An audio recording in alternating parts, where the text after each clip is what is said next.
LeBron didn't just talk about the GOAT debate, he exposed why this conversation never dies. Because at this point, it's not really about basketball anymore. It's about bias, legacy, and why somehow, even after everything LeBron has done, people still look for reasons not to give him his full respect. There's nothing that's going to change this conversation. Let's understand right now, LeBron already holds GOAT status in one category. We have never seen anybody this great this long. I was listening to Jay Billis on the weekend on Sirius XM. He was being interviewed on NBA radio, and he said that LeBron might be the greatest athlete, 40 plus years of age, he's ever seen. I agree with that.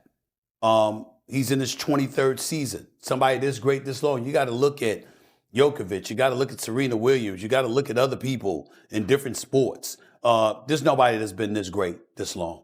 It's just that simple. He's phenomenal. And I think that the real credit, whether it's credit to him or shame to others, somebody needs to explain why this dude at age 41 is still in better shape than 95% of the league, all of whom happen to be younger than him. You know, you got some cats in their 20s that ain't in the shape that LeBron James is. What I'm talking about cardiovascularly. Why the hell is that?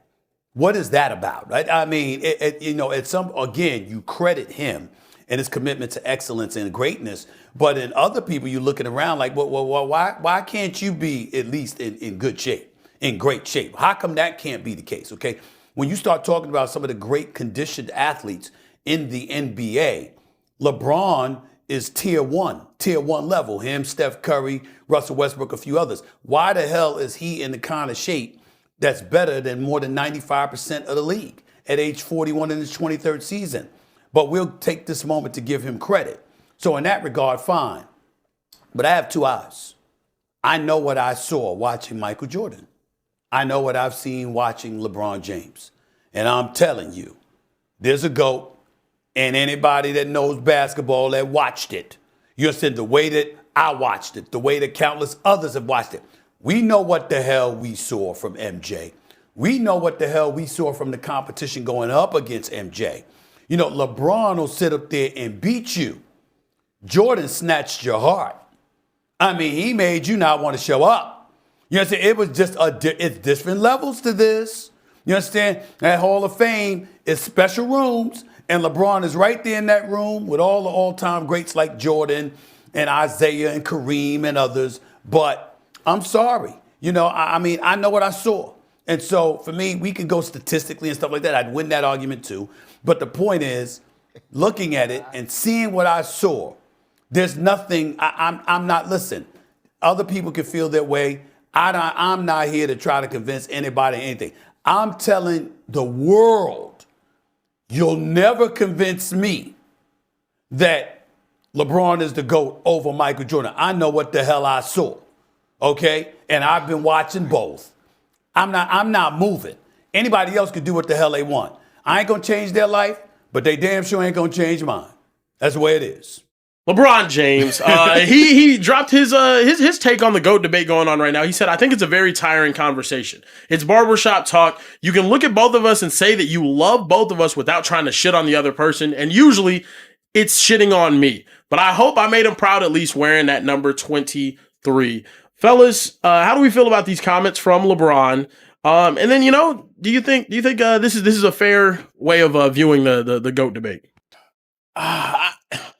I have no issue with the comments from LeBron. Like, is it tiring? Yes. Is it what has to happen? Of course. Because without these types of GOAT conversations, one, I think you don't educate the past generation. Kieran, the reason you went back and rewatched all these Michael Jordan clips and all these Michael Jordan games over the last 30 to 40 years was because of the GOAT conversation. Yeah. If there is no GOAT conversation, you are not so knowledgeable about the 1980s, 1990s, and early 2000s game of basketball. These types of GOAT debates are what elevate the dialogue. It's why we still care about the sports. I want to say that my favorite player is greater than your favorite player. Michael Jackson movie recently came out. What has helped elevate that movie beyond it just being incredible by my estimation is, what about Chris Brown? What about The Weeknd? What about Drake? What about Beyonce? Are they this new era Michael Jackson? It's the tension between the old school and the new school. So I don't mind the tiring aspect of the conversations. Now, it is hard to compare two players that play such different styles.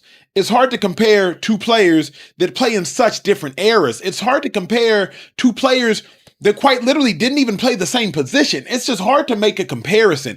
I think we're better off comparing Jordan and Kobe, who was better, because they were the same player at the same position with the same style. Like, we can compare those two that both essentially played for just one team the entirety of their career. I say essentially, obviously. We can compare them. Comparing LeBron and Jordan T, I think we can compare impact. I think we can compare relevance. I think we can compare legacy, but I don't know that we can compare who was better because they are just so different. What they say comparison is? Thief of joy. Thief of joy. And they're both great players, right? Like when you listen, comparison is the thief of joy because you start to feel you're inadequate because if you compare anybody, to make my point, I got to put somebody down. Yeah. Mm-hmm. And when you're comparing two great players, how the hell can I put a great player down? But you have to make a point. And it's okay for LeBron, and he should think that he is the greatest. He should never say it. Everybody else should say it. You should never crown yourself the greatest of all time. I disagree. No, why? I disagree. I think you should have that confidence if you're the greatest of all time. If you like feel you're the greatest, should think say it. You should know, because if you're going to say it, never say, well, then it's shitting on me. You can never make that comment. I know what you're saying. You see what I'm saying? Yeah. Because when you the best, you never have to say it. My thing is, though, Jordan, Everybody else too. gonna say it. I think if you ask Michael Jordan, come on, man. If you ask Michael Jordan right now, who do you think the greatest basketball player of all time is? He's gonna say me. No, Michael. Are you kidding? He's Michael probably gonna laugh. Michael Jordan will say other players and will probably say, with a smile, that ain't for me to decide. I let everybody else to decide that. I'm telling you. That's what he said it recently. Okay. Recently on an interview with Gayle King, he said, like, I don't really engage in the debates because it's too hard to too young. You too young. You wasn't watching them interviews with Ahmad Rashad. You want. I hear you. I don't have a problem with someone having the confidence to say they're the greatest and actually go out there and do it, though. You like can say you're the greatest. Muhammad Ali goes out there and says he's the greatest. Floyd Mayweather goes out there and says he's the greatest. We think they're the greatest. What's wrong with that? And this is the thing, though. When they start comparing the greatest, when they start talking bad about you, you got it is what it is. Mm-hmm. Yeah. Because when you're great and LeBron is great, everybody is gonna say it for you. You don't have to say it. Yeah. I think it's there's a bunch of like you said, some people like vanilla, some people like chocolate, some people like peanut butter. But like some people, the situation's just it's so tough sometimes. Because sorry, my fault. But it's tough sometimes because you can't, like, it is a tiring topic because you can't. Sorry, you can't compare the two. A lot. I don't know why. Yeah, I don't either. But every day I'm let's get back on topic, guys. Damn. But who's your go? Look, Michael. I think both of them. Honestly, I was very firmly on the side of LeBron James, but after watching all of Michael Jordan's playoff games, I realized I can't compare the two eras. Like Basketball, when Michael Jordan started playing in 1984, is a completely different game than what it is now, where LeBron James is playing in 2026. It's just not the same game. Even in 2010, 2011, it's a completely different game than the era that Michael Jordan walked into. Michael Jordan's start of his career is closer to Bill Russell's start of his career than it is to today. So why are we trying to compare? Are you comparing Bill Russell and Michael Jordan? No, because the game was different. The game's different now too. I think it's hard to compare the two. It's sorry, I chose it. Can I say something real quick? Don't apologize now. Look, I just thought about this because the many people on TV that have this conversation, they all say Michael Jordan. Mm-hmm. The many people on TV that had this conversation, how old are they? Yeah, old heads. 38 plus. They probably older than 38. Yeah. 40 plus. Yeah. They're all going to say Michael Jordan. Yeah. And so in about 7 to 10 years, once a new wave of reporters and people get on television, it's going to now shift to LeBron James. Yeah. Because before Michael Jordan, somebody had to have been the GOAT that they were discussing. And now you rarely hear Kareem's name. It's Michael Jordan, Michael Jordan, Michael Jordan. Once these people that grew up in the LeBron James era really get a foothold in television, it's going to be LeBron. That is interesting. That's what happens. That's a really good take because like Michael Wilbon, I believe, says Kareem is his greatest player of all time. But Mike Wilbon is like 68, 69, 70, something like that. Yeah. But come that Stephen A. and younger era, now you get into the Jordan's the greatest player. Right. It's all Jordan. That's what I'm saying. Like history's not going to be once the Kieran and Nick Wright era and our era, it's going to be LeBron. I'm telling you, my kids are going to be sitting there, this dude's way better than LeBron was. I'm going to be like, what are you talking about? You didn't see LeBron. The difference is, though, I'll say this, though. Go ahead. You say Mike Wilbon says that about him. My problem is now, Michael Jordan got the benefit of the doubt way more than LeBron does whenever it comes to being the greatest, right? Michael Jordan was getting called the greatest before he won a championship. There's real articles put out in 1990 about him being the greatest basketball player the world has ever seen. Granted, skill set wise, when you watch it, duh. Like it was crazy. But people were saying he was better than Kareem before winning a single chip. The entire argument based around sports right now. I can't rock with you on that, I know, the entire sports arguments and debates have changed eternally because of the Michael Jordan LeBron debate when we talk about rings. Rings is literally anything and everything. There's no discussing about whether this player is better, this player is not, simply because a player has a ring. A team award has become the basis for sports arguments now because of this LeBron and Michael Jordan situation. LeBron's had to deal with that in terms of the debate, and people shit on him constantly for it. So I get what he's saying. Michael Jordan never had to deal with that. He was going to be viewed as the greatest of all time after his first three-peat. It didn't matter if that he won 3 more. People were going to be like, well, Kareem won more. It doesn't matter that Bill Russell has more. The rings matter now in the post-Michael Jordan era.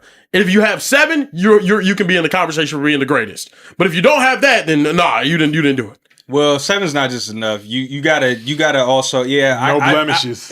You said what? You can't. No blemishes. If you're 7 and 2, blemishes, and you have to be. Michael never lost. You also have to be that guy. Like you can't just be good. You can't just be like. You have to be that guy. But also, I take a little bit of issue with your point about LeBron being crowned. I mean, Jordan being crowned because LeBron was quite literally. We were calling him the king as an 18-year-old coming out of high school. I'm sorry, the chosen one. Yes, I don't see that's literally fine. the chosen one. That's fine, but they weren't saying he's better than Michael Jordan right there. Ever. Yeah, no. Nobody ever getting Brett Favre got called the chosen one, but no one was saying he was better than Babe Ruth right out of high school. Here is the uncomfortable conversation that T just started. Nobody's ever going to win 7 rings again. Because not a star player. No star player. Because the fact of the matter is Michael Jordan's timing was immaculate as well. Michael Jordan entered the game of basketball 100%. While people were still in that playing against janitors, we don't take care of our body that much era. Yep. And then he ended right before the boom of international players and the boom of like super intelligent, super take caring our bodies, super Nike, super Gatorade. Bro. So Michael Jordan caught a moment in time. If we're being honest, timing matters. You read books. 100%. Malcolm Gladwell's Outliers. It's all about timing. Ton. I've been doing all this Michael Jackson research lately. Obviously, Michael Jackson is incredible. But timing matters. Because, like, Michael Jackson was Michael Jackson before there was ever Michael Jackson. There was James Brown. But, like, Michael was Michael. Is in an unsaturated market, in an undefiled market. There's no Snapchat, there's no Twitter. Bro, there's not an inundation of talent. Like, there will never be another Michael, not just because there's not that many talents. I'm sure out of 8 billion people in this world, there's going to be someone that's talented. Yes. There's 8 billion people in this world. Yes. Common sense suggests there's somebody that's talented. But you have to capture the moment in time. Exactly. And there will never be another moment in time that Jordan caught to be caught again. Yeah. So I'm with you, T. Like, I just think nobody's winning 6 for 6. There's a reason why 80s superstars in the 80s are some of the most popular human beings in world history. Yep. Because there wasn't a large I don't know. Now everything is oversaturated. Yes. You saying media is make sure you subscribe. Subscribe to the channel because you're gonna miss out in this oversaturated market. There was not that much back then, but it was also the first worldwide media spread outlets and whatnot. You had 8 channels on the TV whenever my mom was a kid. You know what I mean? Then you ended up expanding to maybe 30 or 40 back in like the late 80s, early 90s. Talk about it, bro. Exactly. And now you have millions of YouTube channels you can watch at any given time. Yeah. You could be anywhere doing anything at any given time, consuming any sort of content. Yeah. There's not just one global superstar unless it's a politician at the end of the day. Correct. And my thing is now, even talking about this ring situation, LeBron had comments on it as well, and this is one of my bigger issues with the ring. He said, when I was younger, I used to have the notion like people were getting on me for losing in the finals when I was younger. I used to listen to it. Like, people would really rather you lose in the first round or not make the playoffs than lose in the finals, which is crazy to me. Everybody has something to say about my career. Oh, well, he made 8 straight finals, but he was only able to win 3. He's the leading scorer in NBA history, but he's played 23 years. This is my problem with LeBron James, and I don't know why people can't just give the guy credit for being by far and away the best of his era. By far and away. And it's a different era than what Michael Jordan was in, but we hold him to this perfect ring standard. Guys, why? Or is he's being punished for losing in championship games that team had no business making it to? Is the problem that he is not by far and away the best of his era? Is that the problem? Because I think if Kevin Durant and Steph Curry didn't exist, like, the problem is Michael Jordan was clearly better than everybody. But Kieran, I'm tired, and I've heard it. Okay. I'm tired of hearing KD was better than LeBron for about 3 years in there. You didn't see them in the finals? I'm tired of hearing the man effing Steph Curry was better than LeBron. I have a great argument for that. I have a great argument for that. Though those other guys' primes, right? They have very long primes. They're both 37 years old. Steph Curry and Kevin Durant, both hooping, right? Why did they, who both played on crazy talented teams, as did LeBron, not make 8 straight NBA finals? You could say it's the Western Conference. You could say it's all these other situations. Now I want you to put Kevin Durant or Stephen Curry on those teams, because we've seen them on teams with similar talent. Can they make a deep playoff run? Can they go to the championship? No, they can't. I didn't see Steph or KD when they were as young as LeBron was in 2007 carry a bad team to the NBA Finals. I didn't watch Steph or KD in 2015 with Timothy Mozgov and Matthew Dellavedova carry those guys to the NBA Finals. We watched them lose. We watched them take their lumps. Steph, injuries and whatnot, but we've also seen them with Hall of Fame talents. Better talent than what we saw LeBron James take bad teams to the finals with. We saw them not be able to do it. Yeah. And I know you're going to say the Western Conference was tougher. For whatever reason, I guess, and this is another thing that just goes against LeBron.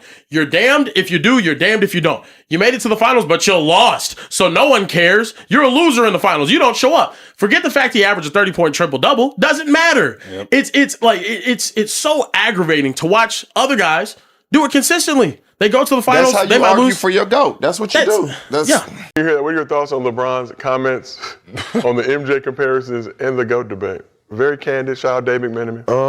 They're two different players. LeBron, they compared coming in. They compared LeBron and Magic Johnson. So, unfortunately he was just able to score all the points, assist leaders, and all this other stuff. But he's a killer in his own way. He's a dog in his own way. He came out of high school doing it, and he's lived up to the hype every single day. So, from his standpoint, if he want to feel like he's the GOAT and he's the greatest, he has that right to say that. I don't know if anybody that's played basketball has been in every situation like he has been, as far as being talked about on and off the court, and just the things he's done. So, to me, for the GOAT debate, it's all about who you love. Guys in the 90s, they grew up to Mike. I grew up to LeBron James, and Kobe Bryant. So those are the guys that I looked up as my GOATs. So Kenny, when you see these comments from LeBron James, what's your reaction to him talking about the MJ comparisons in the GOAT debate? Yeah, I think he was candid as he possibly can be, and honest, his honest opinion in it, his honest thoughts and feelings in it. Because he's living it in real time, right? He can only speak on how things have transpired for him, right? They're two different players. They're both great in their own right, like he said. Like Michael Jordan has stated before, the guys that came before him, it's unfair to say that he's the greatest because he didn't get to play against those guys, right? So they all have been great in their own right. LeBron is in that conversation. And to say that you are mentioned as one of the greatest player to ever put on a pair of basketball shoes is nothing to thumb your nose at, right? Whether you're 1, 2, 1, whatever, however you want to place it and place him in that is your preference. He's been great throughout his tenure. He came in with a lot of pressure, lived up to that pressure and hype, and he's still going. So, but he's given a lot of room for critique and people to have things to say, but he just keep pushing, right? I feel like every time you even speak of LeBron, it's a problem. Like, and you'll see if you say anything about LeBron being the GOAT or anything, comments gonna fill up, people get mad, it's outrageous.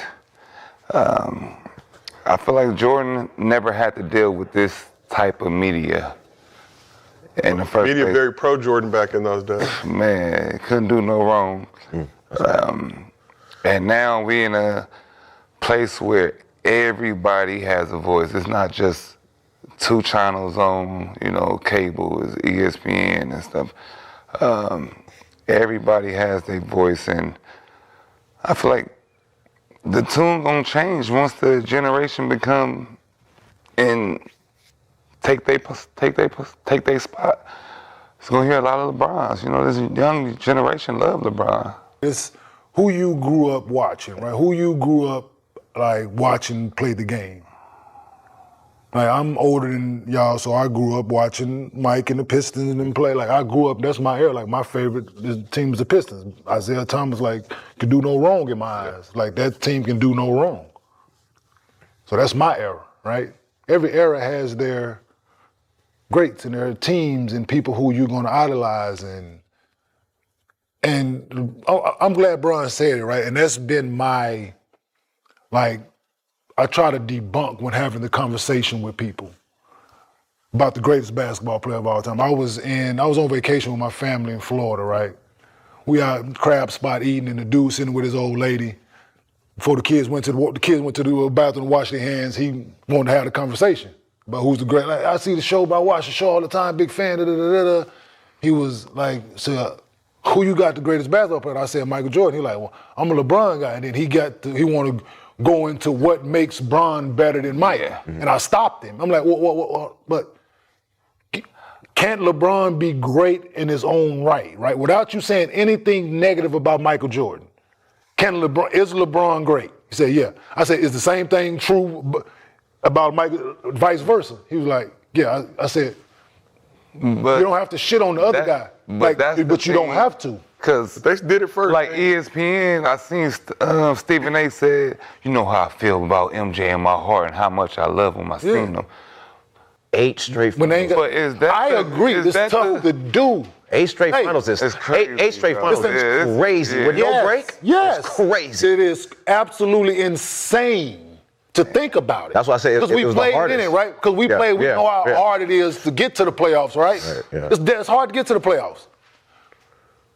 To sustain that shit for 8 straight seasons, I don't care a fuck who on your roster, is hard to do. But a lot of people, in a lot of people's opinion, he tried to take the easier route going to Miami and joining that. And I'm saying that's when the criticism started. So no matter anything after that, winning or losing, unless he's sweeping everybody and they just whooping ass and all that, that's the only thing that was going to get people off his back. But in that case, even with the bubble. Oh, he was in the bubble. So is that the same thing? He got no pass for that. Right? He got people criticize the championship. No, for sure. This man won a championship. During a global and people was like, it ain't this. Look how it was. Like, it was watered down. He was easy. Like, people, they didn't give this man no credit for winning that. Yeah.